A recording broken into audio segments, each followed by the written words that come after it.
హైదరాబాద్లో మరో స్కామ్ బయటపడింది. ఎక్కడో విదేశాలలో ఉంటున్న వారికి మోసం చేసి ఆన్లైన్లో డబ్బులు కాజేసే ముఠా గుట్టురట్టయింది. కాల్ సెంటర్ పేరుతో మాదాపూర్ కేంద్రంగా అమెరికన్లను మోసం చేస్తున్న నార్త్ ఇండియాకు చెందిన ముఠా సైబర్ మోసాలకు చెక్ పెట్టింది తెలంగాణ సైబర్ సెక్యూరిటీ బ్యూరో. గుజరాత్కి చెందిన మనస్విని సహా 63 మందిని అరెస్టు చేశారు. హైదరాబాద్లో అమెరికా పౌరులను మోసం చేస్తున్న నకిలీ కాల్ సెంటర్ గుట్టురట్టయింది.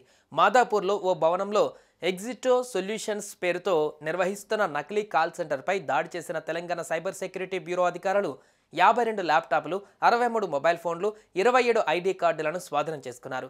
పోలీసులు తెలిపిన వివరాల ప్రకారం ఈ కుంభకోణానికి ప్రధాన నిందితురాలిగా భావిస్తున్న చందా మనస్విని ఎగ్జిటో సొల్యూషన్స్ పేరుతో మోసపూరిత కార్యకలాపాలకు పాల్పడుతున్నట్లుగా తేలింది. హైదరాబాద్లోని హైటెక్ సిటీలో ఎగ్జిటో సొల్యూషన్స్ పేరుతో మనస్విని కాల్ సెంటర్ ఏర్పాటు చేసింది. కైవాన్ పటేల్, ప్రతీక్, రాహుల్తో కలిసి ఈ కాల్ సెంటర్ను నిర్వహిస్తోంది. పలువురు ఈశాన్య రాష్ట్రాలకు చెందిన వ్యక్తులని టెలికాలర్స్గా నియమించుకుంది. అమెరికన్లే ప్రధాన లక్ష్యంగా నిందితులు మోసాలకు పాల్పడుతున్నారు. హ్యాక్ అయిన బ్యాంక్ ఖాతాలు సరిచేస్తామంటూ బాధితులకు ఫోన్ చేసి మోసాలకు పాల్పడుతున్నారు. బ్యాంక్ ఖాతాలు, డెబిట్, క్రెడిట్ కార్డుల వివరాలు సేకరించి నగదు కాజేస్తున్నట్లుగా పోలీసులు గుర్తించారు. ఇందులో పనిచేసే టెలికాలర్లు ఇంగ్లీష్లో మంచి ప్రావీణ్యం ఉన్నవారు. పేపాల్ ప్రతినిధులను అనుకరించి అమెరికా పౌరులకు అనధికార లావాదేవీల గురించి తప్పుడు సమాచారం ఇవ్వడం, సున్నితమైన డేటాను దొంగలించడం వీరి పని.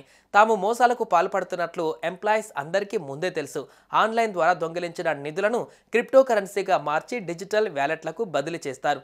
ప్రతి ఉద్యోగి రోజుకు కనీసం 10 మందిని మోసం చేయాలని టార్గెట్ ఉంటుంది. హైదరాబాద్ కాల్ సెంటర్ రోజుకు 600 మందిని మోసం చేసి క్రిప్టో ద్వారా నిధులను బదిలీ చేయడం టార్గెట్గా పనిచేస్తారు.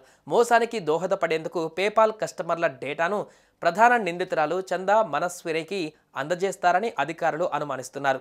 కేసు నమోదు చేసుకున్న పోలీసులు దర్యాప్తు చేస్తున్నారు. నిందితుడు చందా మనస్విని, రూపేష్ కుమార్లను పట్టుకునే పనిలో పడ్డారు.